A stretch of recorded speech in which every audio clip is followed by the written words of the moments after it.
asalaamaaleykum wa rahmatullahi taala wa barakaatu waa sëriñ Amadou Ngom maa ngi lay ziyaare bu baax a baax di am mbégte déglu naa soo bi nga ma yónnee maa al asaf shadid maa al asaf shadid soo bi ay lëntal yu bëri bëri bëri moo ci nekk ay tadlis yu bëri bëri bëri moo ci nekk ay njuumte kii wax da ngay xam ni kii moom xamul dara ci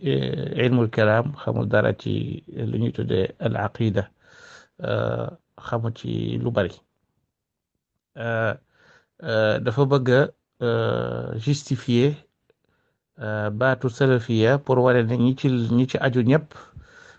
tey jii di wooye seen bopp salafiya ñoom ñooy dund la saxaaba yi doon dund li yonent bi sallallahu alayhi wasallam doon dund ak ci ñetti génération yooyu nga xamee ni moom la ñuy tuddee as-salafu saalih mooy li yonent bi sallallahu alayhi wa sallam waxoon ni xayru nnaasi qarni summa alladina yalunahum summa alladina yalunahum yonent bi sallallahu alayhi wa sallam dañu woon génération bi gën mooy sama génération et puis ba ca topp et puis ba ca topp ñooñu la ñuy tuddee asxaabul qurun athalaasa al mufaddala muy ñetti siècle yi nga xamee ni wala ñetti génération yi nga xamee ni dañu wax ni ñoom ñooy génération yi gën ci fànn yu bëree bëri ñooñu la bëgg a wax ni ñoom ñi nga xam ne ñooy woowee seen bopp tey salafiya ñoom ñoo topp ñoom ñoo topp mag ñu baax ñooñu loolu nag njuumte bu mag a mag la ndax tur rek moom li mu wax dañ ko koy delloo ndax manhaj bi la ñuy xool ndax ñoom salafiya yi tey jii ni ñuy doxee est-ce que noonu la as-sahaaba ridwanullahi alayhim doon doxe est-ce que noonu la yonent bi sallallahu alayhi wa sallam doon doxee est-ce que noonu la al qurunu salaasa noonu lañ doon doxee boo xoolee ba ci biir seen histoire boo demee ci Abu Zahra nga xamee ni ñëpp xam nañ ko ci téereem bu siiw boobu nga xamee ni moom la def ci taarixul mazahib al islamiya daf lay wax ni la seen mazhab bii ñuy tudde salafiya bi mi ngi tàmbalee ci alqarn rabi al hijri alqarn rabi mooy 4e siècle maanaam génn nañ ci 3 premières générations yi ci la commencé ci ñuy tudde xanabilatul qarn rabi al hijri nga xam ne ñoom Abu Yaala ak ñooñu ñoo ko sos muy mazhab bu bees waaye saxaaba yi ñoom amuñu woon mazhab buñ ni lii moo doon seen mazhab qurunu salaasa ni ko Saïd Ramadan al Buuti waxee rek daal ni al salafiya marxalatun zamaniya mubaraka la mazhabun islami ab période la bu yàlla barkeel waaye du woon mazhab boo xam ne dañ naan ña ca newoon lii la ñu newoon ña ca newoon dañoo nekkoon amoon ay gëm-gëm yu wuute donte dans l'essentiel ñoo ko bokkale woon waaye kenn ku ci nekk saxaaba yi comme ni nga ko xamee dañ doon wuute ñoom ci seen biir naka doon salafu saalix tamit bokkuñu woon ay xalaat ci ay question yu bari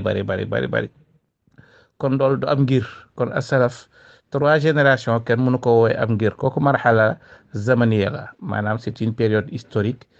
bénie boo xamee ni il y avait une pluralité de savants nga xamee ay savants yu bëri ñoo fa newaan tey jii ñoom ñi nga xam ñooy wooye seen bopp salafiya boo demee ci ñoom Ibnu Baaz ak ñoom ñëpp boo leen tuddalee Abu Hanifa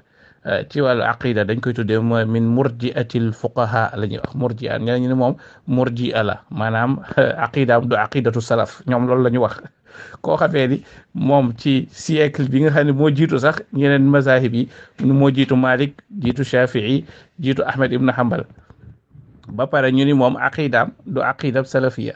te moom mu dund ca jamono jooju nga xamee ci la ñu ni mooy jamono ji gën ci jamono yi ca la doon dund ba pare ñu ni moom amul woon aqida bu baax maanaam du aqida bi nga xam ne moom la salaf yi amoon kon nga xamee ni kon ñoom li ñuy wax dafa yenuwul maanaa ci dara ci len ahlu sunna wal jamaa buñ ko waxee dëggantaan ci histoire moom mooy al ashaira wal maturidiya ñoom ñooy ahlu sunna dëggantaan waaw keneen ñeneen ñu ci toftal am na ñu ci boole zahiriya tey jii boo demee ci yenn université yu mag yi bi ñu jàngatee dëgg mbir mi dël nañ zahiriya ñu dugal ko ci biir même Ibnu Taymiya ak mazhabam yëpp dañ koo dugal ci biir ni ñi ñooy ahlu sunna ndax ahlu sunna wal jamaa du ay pas-pas yoo xamee dañ leen a lim teg leen ni lii la waaw mais dafa am lu leen boole nga xam ne moo leen boole donte am nañu ay différence yoo xamee ni dana leen wuutelee kenn ku nekk ci masab mais am na yoo xamee ne de manière générale moom la ñu bokk waaye ahlu sunna wal jamaa buñ ko daan wax al ashaira wal maturidiya lañ ci jublo kon ci gàttal rek mooy moom li muy wax noonu surtout ci wàllu ilmul kalaam li mu ci wax naan kooku mu tudd muy Daaru Qutni ni woon lam yaxud fi ilmil kalaam xamul ni al kalaam ci jamono jooju dafa am luñ ci jublu woon mustalax la buñ daan jëfandikoo ci qurun yu njëkk yooyu bokkul ak kalaam bi nga xam ne moom moo juddu ginnaaw gi li mu wax tamit loolu mën nañ ci indee firnde yu bëree bëri am nay téere yoo xam ne sax dañ ko bind spécialement ci loolu beneen point bi nga xamee tamit ci la indi muy point boo xam ne da cee lëntal bu baax a baax a baax a baax a baax muy wane ni aqidatul ashaira mooy ñoom Platon ñoom philosophie yeeg la logique aristotélicienne loolu yëpp dara du ci dëgg Abul Hasan al Ashari yi aqidatu salaf la yoroon ndax moom ci qarn boobu la bokk mi ngi génn àdduna ci 324 de l'hégire donc moom ci ima yu mag a mag yi la bokk dafa am jamono ci histoire loolu xëy na moom la umpale mooy ni dañu dem ba nga xamee ni li ñuy tuddee naan ajam yi maanaam capitale islam dafa nekk une capitale cosmopolite génération maanaam ay nationalité yu bëri dugg si am ñoo xam ne ñoo dugg si ci gëm l'islam am ñoo xam ne gëmuñu ko di xeex l'islam indaale yeneen idéologie indaale yeneen philosophie ci la nag achaira yi ak mu'tazila yi jóg ni dañuy xeex ak ñoom bi silaaxil mumathil c'est-à-dire que ni léegi au lieu que ñuy werante ak ñoom di leen wax texte yi nii rek te ñoom xëy na du ñu gëm texte yi léegi nañu jël jëfandikoo outils yi nga xamee ni moom la ñuy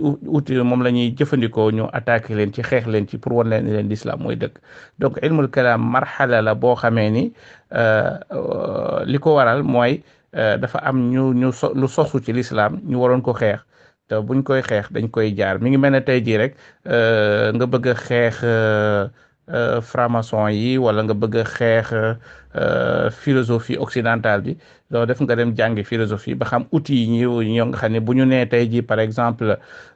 bu ñu nee la dialectique nga xam ni dialectique lu mu doon donc yow mi nga xamee ni ulama alim diini nga da nga koy jëfandikoo pour pas parce que da nga gëm principe bi mais da nga gëm ni mën nga ko jëfandikoo pour yay leen ci pour yay leen leen même bu ñu leen fekkee ci seen terrain loolu moo indi ilmul kalaam marhala zamaniya la moom tamit boo xam ne li ko indi woon mooy li ma wax ni mooy jamono ko laajoon ñu jëfandikoo ko waaye seen aqida à la base mooy aqidat ahlu sunna wal jamaa loolu mooy li nga xamee ni boo demee ci ibnu Khaldun ci muqaddimat ibnu Khaldun da nga ko ci fekk mu indi la ko wax la fu mu jaar ba wax la al Baqilani moom sax mooy ki nga xam ne moo njëkk ñëw wax ni maanaam lu ñuy tuddee al jawharul fard li ñuy tuddee al arad